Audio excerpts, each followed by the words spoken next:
بسم اللہ الرحمن الرحیم۔ بسم اللہ الرحمن الرحیم۔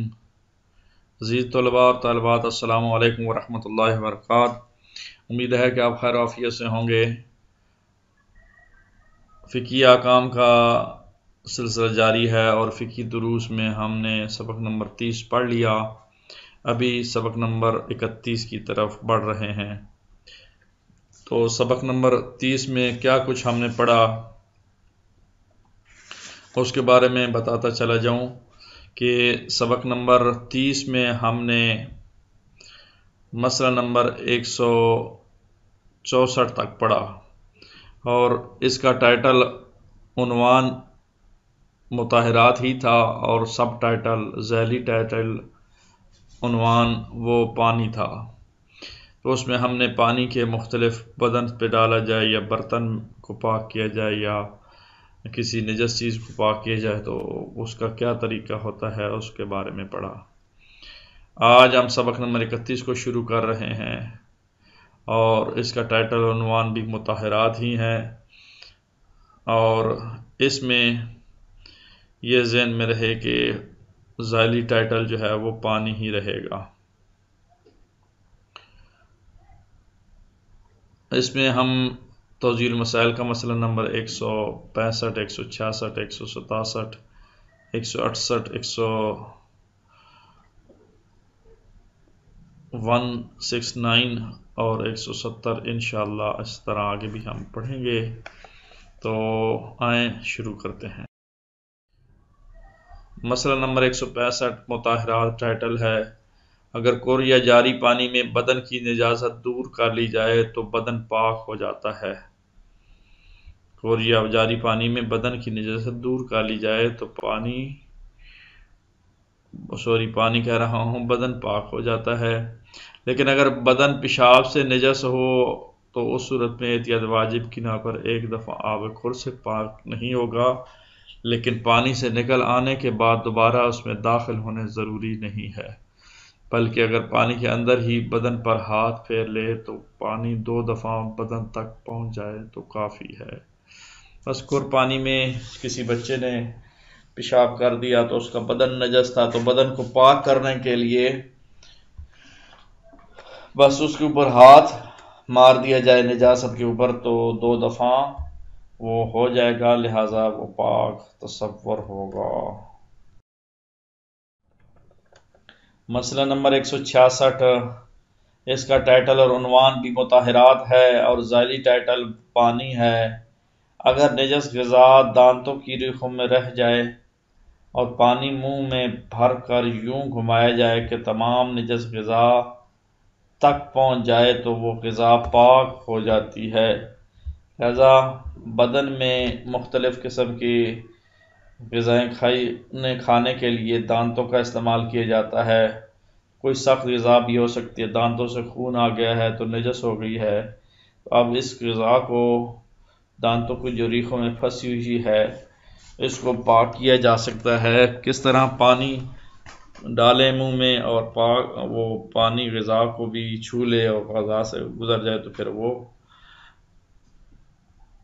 پانی منہ میں بھرے تو یوں گھمائیں کہ تمام نجس غذا تک پہنچ جائے تو وہ غذا بھی پاک ہو جائے گی۔ شریعت نے کتنا حساس اور زیرک مسئلے کو ذکر کیا ہے۔ مسئلہ نمبر 167، اس کا ٹائٹل اور عنوان بھی مطہرات ہی ہے اور اس میں اگر سر یا چہرے کے بالوں کو قلیل پانی سے دھویا جائے اور وہ بال گھنے نہ ہوں تو ان سے دھون جدا کرنے کے لیے انہیں نچوڑنا ضروری نہیں ہے، کیونکہ معمولی پانی خود بخود جدا ہو جاتا ہے۔ دوبارہ میں مسئلے کو جان بوجھ کر سمجھانے کے لیے پڑھ رہا ہوں۔ اگر سر یا چہروں کے بالوں کو، سر خواتین کا عام طور پر بڑے بال ہوتے ہیں، چہرہ عام طور پر مرد کی داڑھی ہوتی ہے اور اس سے داڑھی لمبی بھی ہو سکتی ہے تو بڑے بال ہوں، تو چہرے کے بالوں کو قلیل پانی سے دھویا جائے اور وہ بال گھنے نہ ہوں تو ان سے دھون جدا کرنے کے لیے نچوڑنا ضروری نہیں ہے، کیونکہ معمولی پانی خود بخود جدا ہو جاتا ہے۔ تو جی آئیں مسئلہ نمبر 168 پڑھتے ہیں۔ اس کا ٹائٹل اور عنوان بھی مطہرات ہے۔ اگر بدن یا لباس کا کوئی حصہ قلیل پانی سے دھویا جائے تو نجس مقام کے پاک ہونے سے مقام سے متصل وہ جگہیں بھی پاک ہو جائیں گی۔ بڑا زبردست مسئلہ ہے کہ اگر بدن یا لباس کا کوئی حصہ قلیل پانی سے دھویا جائے تو نجس مقام کے پاک ہونے سے اس مقام سے متصل جو جگہیں بھی ہوتی ہیں وہ بھی پاک ہو جاتی ہیں، جن تک دھوتے وقت عموماً پانی پہنچ جاتا ہے۔ مطلب یہ ہے کہ نجس مقام کے اطراف کو علیحدہ دھونا ضروری نہیں ہے، بلکہ وہ نجس مقام کو دھونے کے ساتھ ہی پاک ہو جاتی ہے۔ یہ بڑا مسئلہ ہوتا ہے لوگوں کو، خصوصاً کچھ لوگ دیکھے گئے کہ وسوسہ پیدا ہو جاتا ہے، ایک دفعہ پاؤں کو دھوا پھر اس سے اوپر والی جگہ کو دھوا، دھوتے دھوتے آدھا جو ہے وہ ٹانگ دھو دی کہ اوپر والا نجس ہو گیا ہوگا اوپر والا۔ یہ شریعت نے بڑے آسان کر کے مسئلے کو ذکر کیا ہے۔ اور اس مسئلے کا دوسرا حصہ یوں ہے کہ اگر ایک پاک چیز ایک نجس چیز کے برابر رکھ دیں اور دونوں پر پانی ڈالیں تو اس کا بھی یہی حکم ہے۔ لہذا اگر ایک نجس انگلی کو پاک کرنے کے لیے سب انگلیوں پر پانی ڈالیں اور نجس پانی یا پاک پانی سب انگلیوں تک پہنچ جائے تو نجس انگلی کے پاک ہونے پر تمام انگلیاں پاک ہو جائیں گی۔ یہ مسئلہ نمبر 168 تھا، اور آئیں مسئلہ نمبر 149 کو پڑھتے ہیں۔ یہ مسئلہ بھی مطہرات میں ہے اور اس کا ٹائٹل اور عنوان مطہرات ہے، ذیلی ٹائٹل جو ہے وہ پانی ہے۔ جو گوشت یا چربی نجس ہو جائے دوسری چیزوں کی طرح پانی سے دھوئی جا سکتی ہیں۔ گوشت بھی نجس ہو جائے تو دھویا جا سکتا ہے، عام طور پر خون اس میں آ جائے، چھینٹے پڑ جائیں، اسی طرح چربی بھی۔ یہی صورتحال اس بدن یا لباس اور برتن کی ہے جس پر تھوڑی بہت چکنائی ہو جو پانی کو بدن یا لباس تک پہنچنے سے نہ روکے۔ تو کوئی مسئلہ نہیں، تھوڑا بہت تیل لگا ہوا ہو ہاتھ پہ تو اس میں کوئی حرج نہیں ہے۔ جی آئیں اگلے مسئلے کو ہم مطالعہ کرتے ہیں۔ مسئلہ نمبر 170، اس کا ٹائٹل اور عنوان بھی مطہرات ہے۔ اگر برتن یا بدن نجس ہو جائے اور بعد میں اتنا چکنا ہو جائے کہ پانی اس تک نہ پہنچ سکے، پہلے مسئلہ بیان ہوا کہ تھوڑی سی چکناہٹ ہے، بدن تک پانی پہنچ سکتا ہے، لیکن اب اتنی چکناہٹ ہے کہ پانی نہیں پہنچ سکتا، اس میں مسئلہ ہے۔ اور برتن یا بدن کو پاک کرنا مقصود ہو تو پہلے چکنائی دور کرنی چاہیے تاکہ پانی ان تک یعنی برتن یا بدن تک پہنچ سکے۔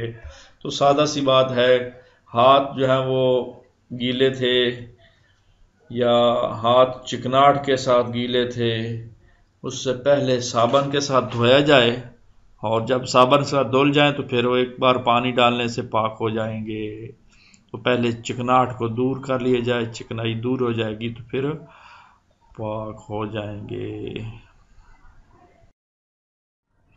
مسئلہ نمبر 171 171، جو نل کر پانی سے متصل ہو وہ کر پانی کا حکم رکھتا ہے۔ ایک ٹوٹی جو ہے وہ بڑے اس حوض کے ساتھ متصل ہے تو یہ بھی کر پانی کے حکم میں ہے۔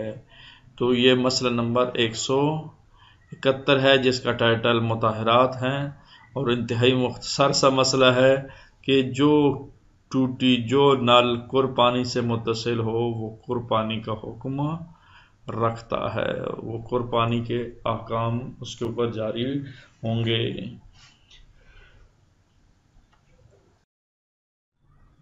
جی تو آئیں مسئلہ نمبر 172 کو 172 کو پڑھتے ہیں۔ اس کا ٹائٹل اور عنوان مطہرات ہے اور اس کا ذیلی ٹائٹل جو ہے وہ پانی ہے۔ اگر کسی چیز کو دھویا جائے اور یقین ہو جائے کہ پاک ہو گئی ہے لیکن بعد میں شک ہو کہ عین نجاست اس میں دور ہوئی ہے یا نہیں، تو ضروری ہے کہ اسے دوبارہ پانی سے دھو لیا جائے تاکہ یقین کر لیا جائے کہ عین نجاست دور ہو گئی ہے۔ تو عین نجاست کے دور ہونے تک یقین ہونا لازمی ہے۔ اگر یقین نہیں ہے کہ عین نجاست زائل ہو گئی ہے تو پھر انسان کے اس کی پاکیزگی کا یقین نہیں کرنا چاہیے جب تک عین نجاست کے دور ہونے کا یقین نہ ہو۔ تو یہ مسئلہ نمبر 172 تھا، اور آج کے اس درس کا خلاصہ کچھ یوں ہے۔ آئیں میں آپ کو درس کے خلاصہ بیان کرتا ہوں آپ کے سامنے۔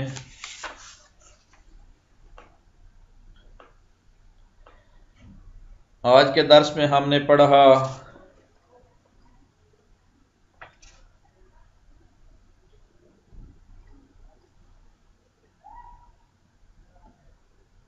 جو گوشت یا چربی نجس ہو جائے دوسری چیزوں کو طرح پانی سے دھوئی جا سکتی ہیں، یہی صورت بدن یا لباس یا برتن کی ہے۔ اور اسی طرح یہ بھی پڑھا کہ جو نل کر پانی سے متصل ہو وہ کر کا حکم رکھتا ہے۔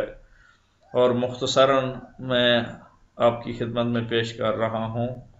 اور یہ بھی ہم نے پڑھا کہ اگر کوئی شخص کسی چیز کو پانی سے دھوئے اور یقین ہو جائے کہ پاک ہو گئی ہے لیکن بعد میں شک گزرے کہ عین نجاست اس میں دور ہوئی ہے یا نہیں تو ضروری ہے کہ اسے دوبارہ پانی سے دھو لیا جائے۔ تو میں سارے مسئلوں کا خلاصہ نہیں پیش کر سکا، بس چند مسئلوں کا خلاصہ آپ کی خدمت میں پیش کیا ہے۔ تو اب آئیں آگے بڑھتے ہیں تمرین کی طرف۔